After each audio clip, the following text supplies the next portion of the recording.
Vamos retornando, galerinha, para a nossa segunda aula de hoje, né? A segunda parte da nossa aula de hoje, de Projetos de Aprendizagem Interdisciplinar 2.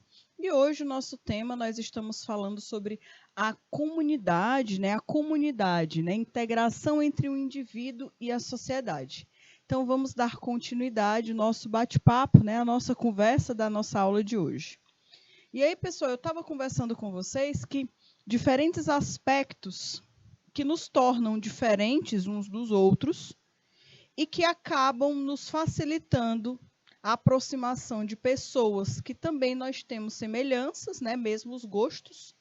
A gente acaba participando de comunidades, grupos que de alguma forma acabam compartilhando um gosto, né, em comum.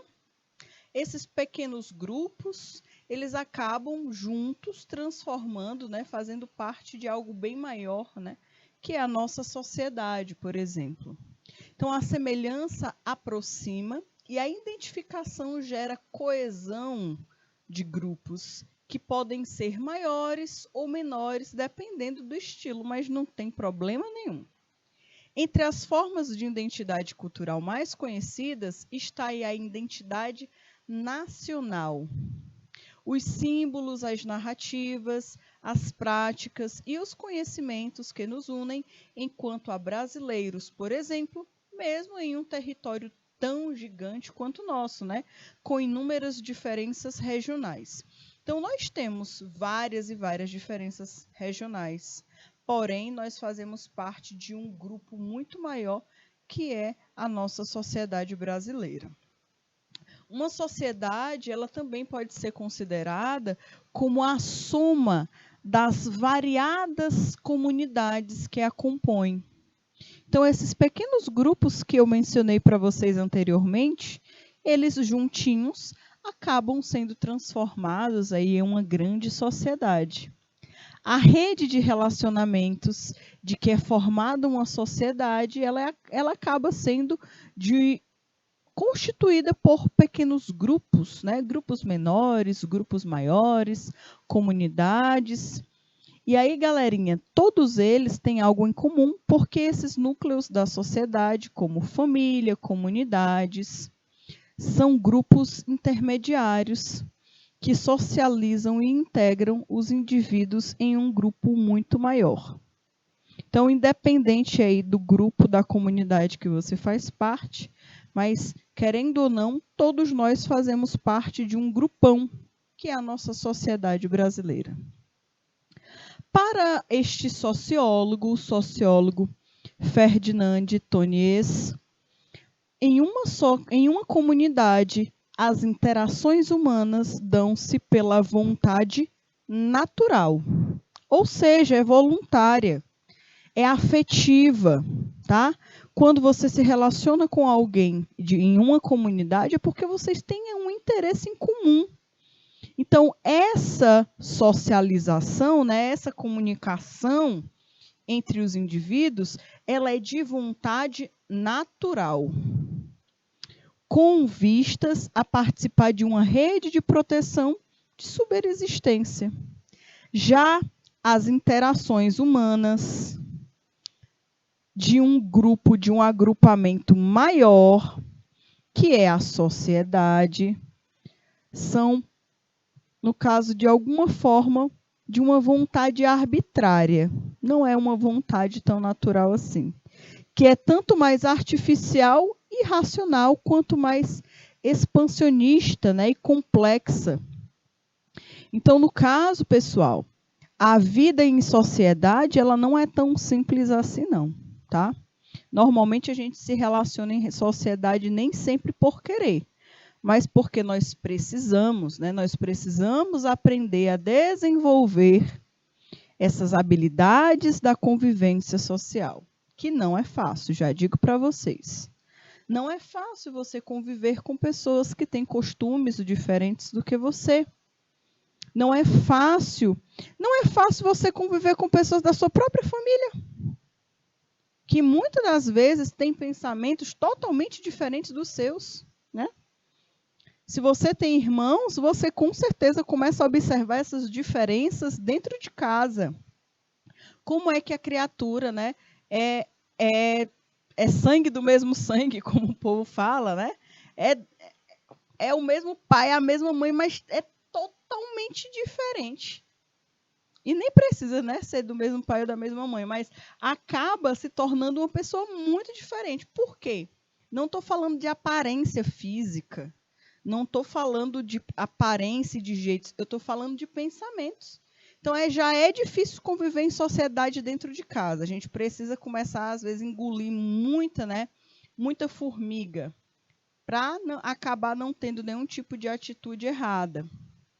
Mas imagine como é conviver com pessoas que não é da sua família, né? Que não é próximo, que não é parente, que, entre aspas, você não tem obrigação de conviver, né? Você não tem obrigação de muitas coisas. E aí vem a tal da luta, né, e da dificuldade da convivência social.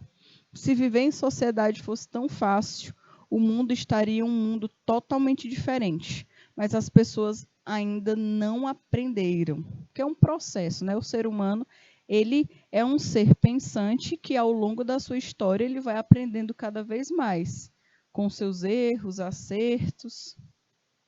Mas a vida em sociedade ela não é tão simples. Então, pessoal, é um constante treinamento, tá? E também a utilização do tal do bom senso. E aqui, pessoal, essa frase, ela fala o seguinte, tá? Nós, seres humanos, nós nascemos e vivemos em sociedade, porque nós necessitamos uns dos outros. Então, a gente vive em sociedade não é porque é bonito, não, é porque a gente acaba precisando mesmo. A gente precisa conviver com outras pessoas. Em muitas coisas da nossa vida, a gente não consegue se desenvolver sozinho. Nem que seja através da frustração, né? Nem que seja através do estresse, em muitos aspectos, mas nós precisamos da convivência social para desenvolver, para crescer. E isso aqui, pessoal, eu quero que vocês reflitam por quê. Vocês esperam, né? Vocês procuram, vocês buscam no futuro entrar em um processo de uma vida profissional. Vocês almejam a entrada em um mercado de trabalho. E saber viver em comunidade, saber viver em sociedade, é algo que as empresas já esperam que você saiba. Não é algo que a empresa espera te desenvolver lá, não. Lógico, né? A gente aprende, porque em todos os lugares a gente tem algo para aprender. A gente aprende muito. Se uma criatura é esperta, por onde ela for, ela vai absorvendo as coisas boas, tá? Ela vai absorvendo as coisas boas. Então, as empresas, muitas empresas, elas têm essa atitude bem interessante. Na hora do processo seletivo, principalmente quando é um processo seletivo para gestor, eu já participei, né, de setores de RH, então eu acompanhava a equipe de RH que fazia muitos processos seletivos. E eu achava interessante que muitos processos seletivos, dependendo da função, tinham aspectos que eles precisavam mostrar que eles sabiam conviver uns com os outros. As dinâmicas, né? Onde o objetivo era tipo uma competição. Tinha uma competição, né?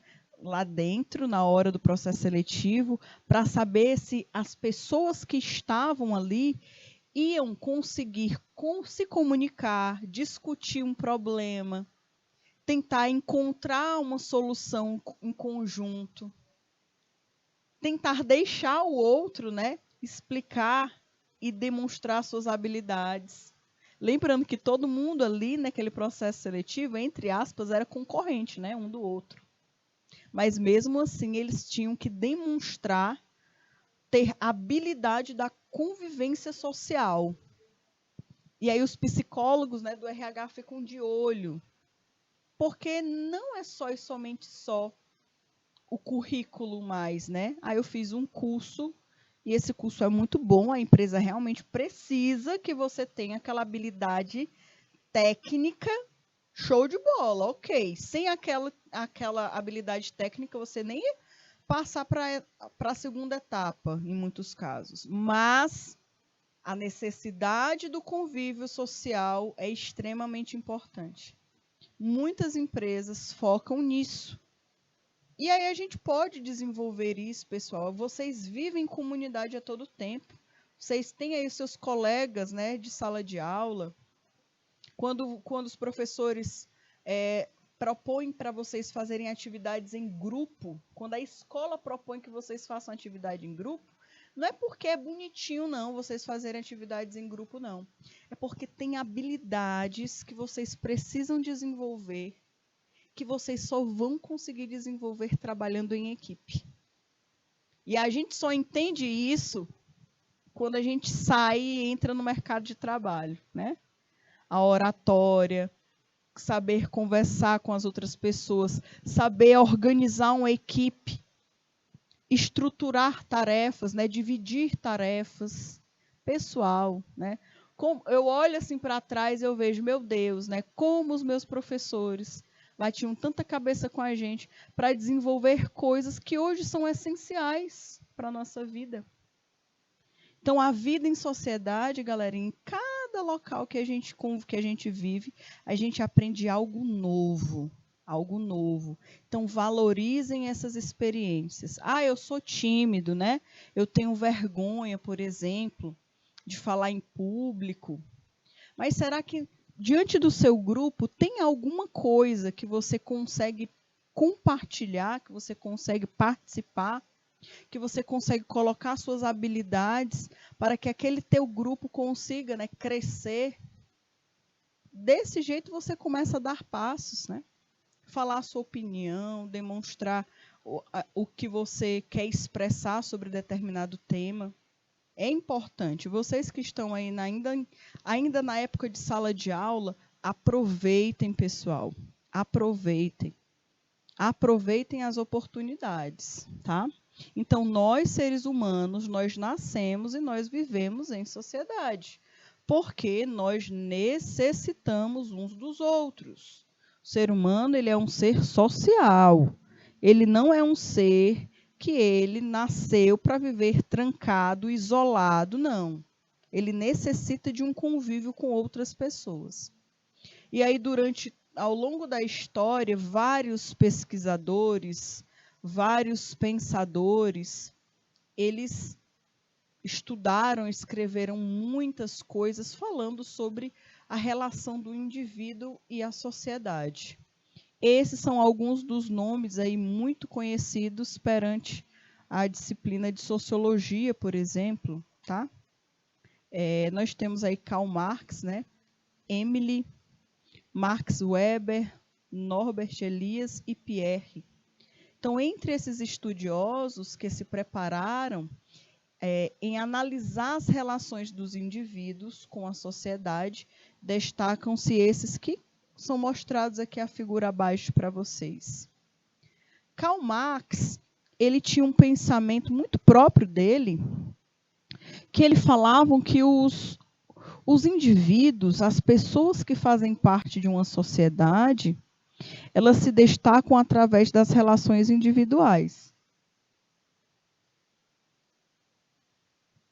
Relações individuais não, relações entre os indivíduos, tá? Então, ele fala que como a sociedade se comporta, vai muito como o indivíduo ele acaba, né, se relacionando uns com os outros. Então, já que produzem as condições de sua existência em grupo. Então, de acordo com o contexto das situações sociais, já que produzem as condições de sua existência em grupo. Então, cada condição social possui características próprias de sobrevivência. Cada classe social possui características próprias de sobrevivência. Então, segundo ele, a relação entre um empresário e um empregado não é apenas entre indivíduos, mas também entre classes sociais, tá? as condições que permitem esse relacionamento, elas são definidas aí pela luta que estabelecem as classes. A luta das classes sociais que são bem definidas, tá? Que podem ser observadas de uma forma muito clara, principalmente a nível de poder. De acordo com Marx, as pessoas elas constroem a sua história, mas não da maneira que querem, pois os fatos são condicionados por situações anteriores que elas foram dispostas, tá? Por onde elas nasceram, em quais condições elas tiveram oportunidade, no que elas não tiveram oportunidade, qual é o tipo de trabalho, o que elas faziam, o que os seus parentes anteriores, faziam, a sua árvore genealógica, Então, de acordo com Marx, as pessoas constroem a sua história, mas não necessariamente do jeito que elas imaginariam, do jeito que elas querem. Para Marx, só é possível entender as relações sociais dos indivíduos com base nos antagonismos e nas contradições. E aí, galerinha, segundo Marx, ainda a chave para compreender essa vida social contemporânea, ela sempre está aí na luta das classes, A luta das classes que lutam sempre por direitos iguais. E aí tem a classe dos trabalhadores, a classe daqueles que dão emprego, daqueles que contratam. Então, essa luta por classes sociais, ela já acontece há muito tempo, tá? Há muito tempo. Sempre com o objetivo de conquistar novos direitos, tá? Sempre querendo os direitos. E aí, pessoal, essa luta de classes que se desenvolve à medida que os homens e mulheres procuram satisfazer as suas necessidades. Então, aqui, pessoal, por que isso acontece hoje em dia? Por que acontece essa luta de classes, esse desejo de mudança, esse desejo de procurar satisfazer as necessidades que vão além simplesmente do alimento? Porque antigamente tudo que o homem fazia era para se alimentar. Lá no início, todo o trabalho, toda a ação que ele fazia era simplesmente para colocar comida na mesa, nem que fosse para aquele dia, para ele sobreviver aquele dia e no outro dia ele ia caçar de novo, para encontrar outra forma de se alimentar.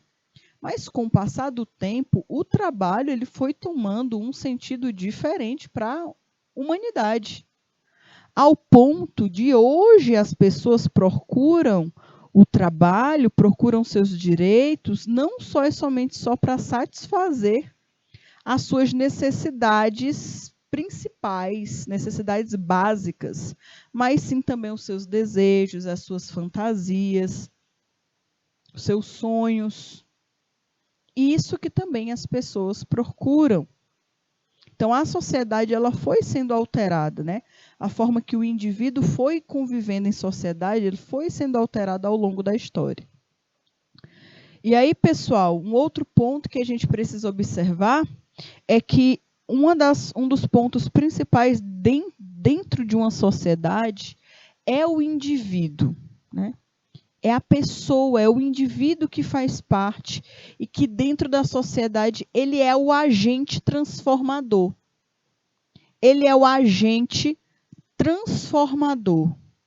Aquele que desenvolve, que tem opinião, que tem desejos, que tem sonhos, que busca seus direitos, que deve realizar os seus deveres. Então, o indivíduo ele é o agente transformador desta sociedade.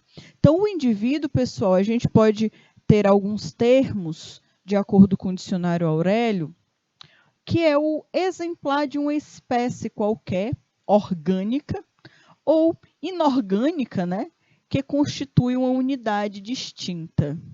Mas quando a gente fala em indivíduo, a gente não está querendo se referir a esse tipo aí não, tá bom? é a pessoa humana. Esse segundo termo é o mais apropriado para o indivíduo que a gente lida. É a pessoa humana, considerada quanto às suas características particulares, físicas e psíquicas, tá? Então, esse aí somos nós.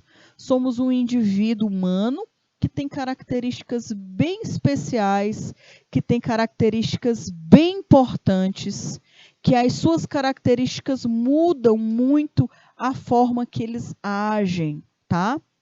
E outro ponto muito importante, a unidade de que se compõem os grupos humanos ou também as sociedades, tá? Então, o indivíduo, ele é o agente transformador da sociedade.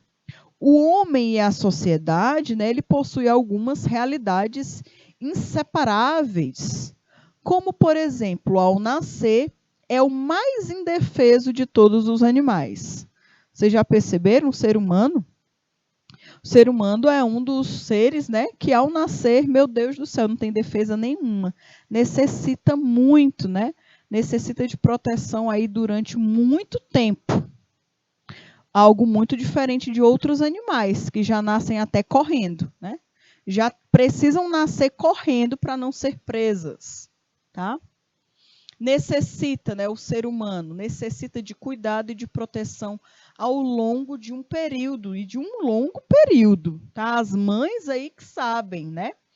Como é difícil criar um indivíduo pequenininho, que depende, né, de tudo, que depende de tudo, para tudo, da mãe, do pai.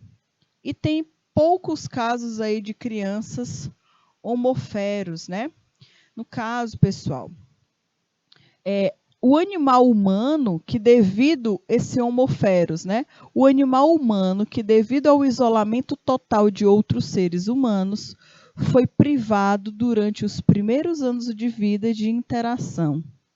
Por este motivo, não adquiriu ou o fez apenas de forma rudimentar, que no caso é a personalidade e a cultura, tá? Então, pessoal, a criança, quando ela nasce, assim que ela nasce, ela só tem contato com uma quantidade bem específica de pessoas, tá? Então, normalmente, tudo que ela aprende, tudo que ela desenvolve vai de acordo com aquilo que lhe é ensinado.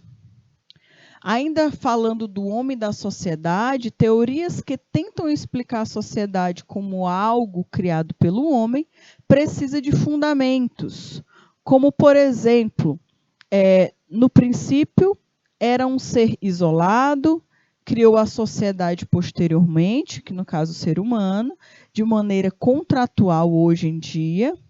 Nela passou a viver, mas o ponto dos filósofos, eles são opostos, né? Normalmente eles pensam de formas opostas. Mas o ser humano, ele sempre necessitou da vida em sociedade. Durante muito tempo, né? Desde o início, se vocês pararem para perceber, pelo menos o homem, ele tinha a obrigação de caçar lá no início, lá nos primórdios, para pelo menos caçar, que foi o primeiro trabalho que o homem teve normalmente, para conseguir alimentar a sua prole, né? Para alimentar a sua família, para alimentar a sua cria, por exemplo, para a sua sobrevivência. Então, querendo ou não, né, essa instituição, a família em si, ela é um grupo, né, é uma estrutura social que existe já há muito tempo. O homem, em seu estado natural, segundo Hobbes, ele é mau e egoísta, né? Existem aí filósofos que pensam ao contrário. Mas, segundo Hobbes, homem, em seu estado natural, ele é mau e ele é egoísta. Ele vive em um constante estado de luta interior dentro dele mesmo, tá? O homem é o lobo do homem, né? O homem é o próprio lobo do próprio homem. Para não se exterminarem, normalmente, as criaturas humanas, elas acabaram renunciando certos direitos, mediante a um contrato. Criaram, então, o Leviatã, sociedade civil, o Estado e muitas outras coisas que foram criadas, leis que foram criadas ao longo da história, para que o homem pudesse não acabar se matando, né? Se destruindo a sua própria existência.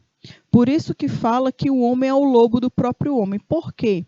Porque nós, seres humanos, nós não temos nenhum tipo de animal, tá? Que é o nosso predador natural. A gente não tem nenhum predador natural, tá? Então, quando ele fala que o homem é o lobo do próprio homem, é porque o homem é como se fosse o próprio predador do próprio homem. Então, por isso que ao longo da história foi necessário, sim, que fosse criado várias e várias e várias medidas, contratos, situações que pudessem aí diminuir essa realidade do homem, né? Para não chegar a esse ponto dele mesmo ser o responsável por exterminar a sua própria existência. E aí a gente sabe que isso aconteceu já várias vezes, né? As guerras foram um dos principais exemplos. A Primeira Guerra Mundial, a Segunda Guerra Mundial, que teve uma quantidade absurda de mortes. Quem foi que foi o predador de todas aquelas pessoas? Quem foi o responsável pela morte de todas aquelas pessoas durante a guerra? Foram outros animais, né? Foram outros seres? Não, foi o próprio ser humano, com a sua mania, né, de querer cada vez mais ter poder, território. Então, o ser humano, por ele não ter um predador natural, ele acaba sendo o seu principal predador, tá? E aí esse é o grande problema da humanidade, né? Em muitos casos, se soubessem viver em sociedade, isso não existiria. As guerras nunca teriam existido, por exemplo. Segundo esse filósofo, Rouseau, ele fala que o homem ele já pensa ao contrário. Ele pensa totalmente ao contrário. Ele já acha que o homem ele nasce bom. Ele é um ser que nasce bom, porém, mediante a um contrato, né, ao longo aí da história, ele vai e cria um contrato para se criar a sociedade, através de forma de proteções dos fortes contra os fracos, e a sociedade ela acaba corrompendo o indivíduo. E através do homem ser corrompido pela própria sociedade, por desejo de poder, por desejo de querer mais, por talvez demonstrar que determinado grupo não deve ter os mesmos direitos que um outro grupo, ele acaba se corrompendo, e ele acaba se tornando mal, tá? Então, segundo esse filósofo, ele já acredita que o homem é um ser bom, de todo bom, porém a sociedade é que o corrompe. Então, aqui são pensamentos, né? São pensamentos totalmente diferentes um do outro. A sociedade não se forma apenas de uma soma de meros indivíduos, mas ela também expressa uma forma interrelacional. A sociedade é uma realidade específica e natural de indivíduos vivendo agregadamente.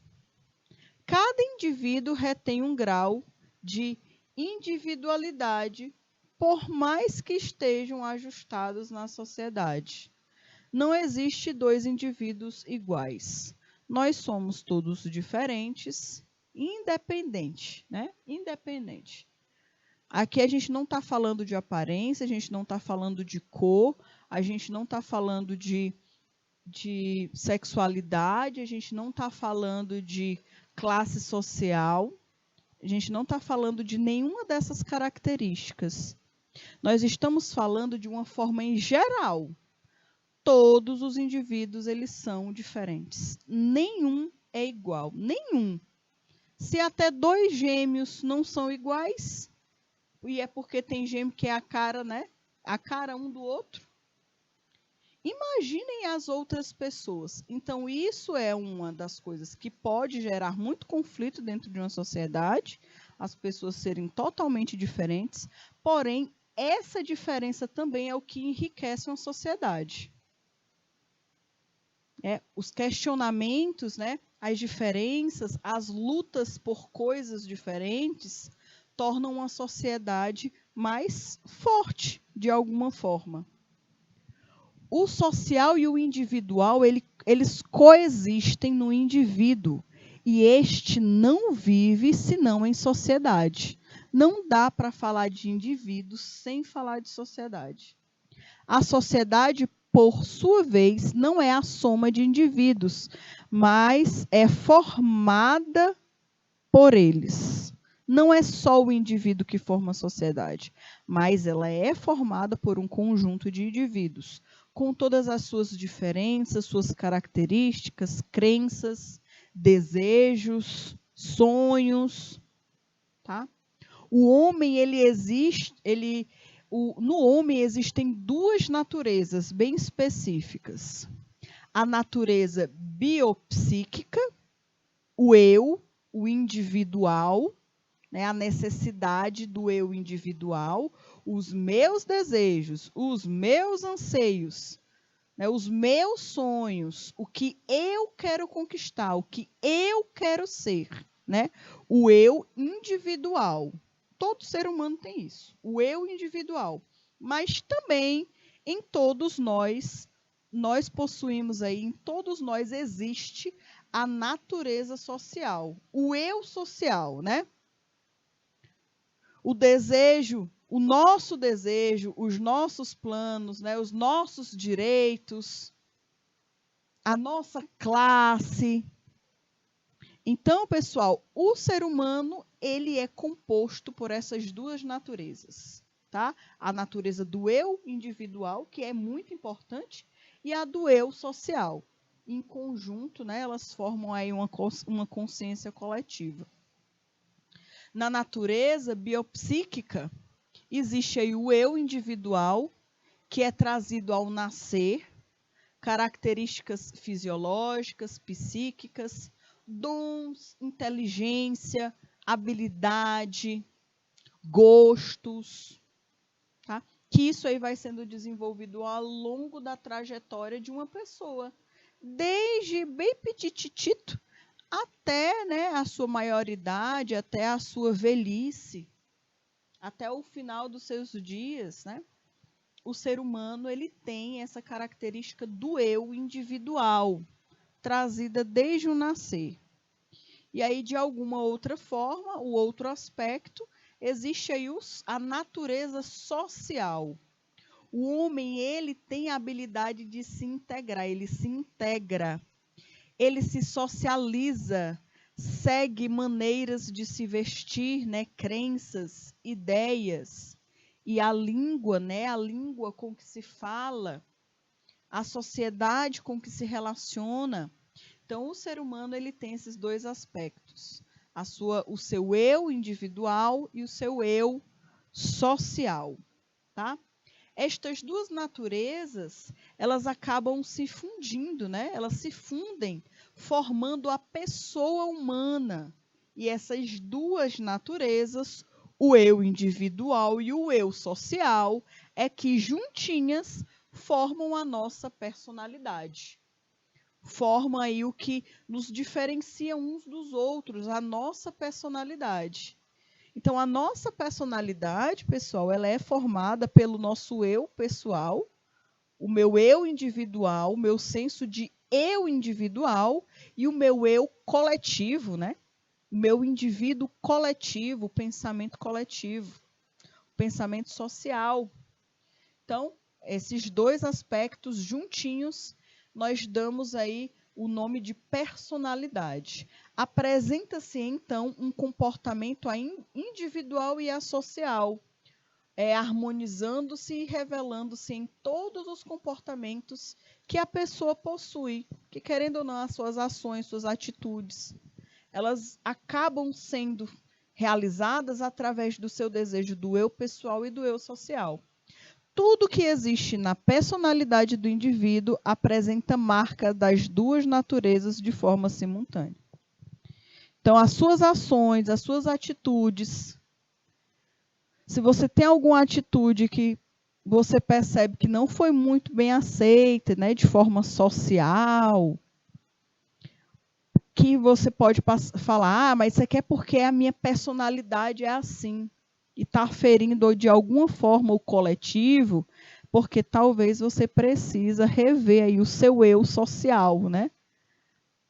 O seu eu social tem alguma coisa que precisa ser alterado, ser mudado, para que normalmente as suas atitudes, elas acabam sendo também modificadas, tá? Então, é interessante a gente entender que a nossa personalidade, ela vem do nosso eu pessoal e do nosso eu social, ok? Outro ponto, pessoal, que é muito importante para a humanidade como um todo, a sociedade como um todo, ela precisa da consciência coletiva, porque se o ser humano, que é um ser social, não pensar de forma coletiva, as coisas vão ficar difíceis. E tem muitas coisas hoje em dia na humanidade que só não são resolvidas mais fáceis, de uma forma mais fácil, por conta que falta em muitas pessoas que tomam decisões importantes para a humanidade, esse pensamento aqui de consciência coletiva, tá? O conjunto de ideias, representações, crenças e valores da sociedade é a consciência coletiva. Não tem sentido se a entendermos como uma entidade psíquica acima ou fora de um indivíduo. Não faz nem sentido, né?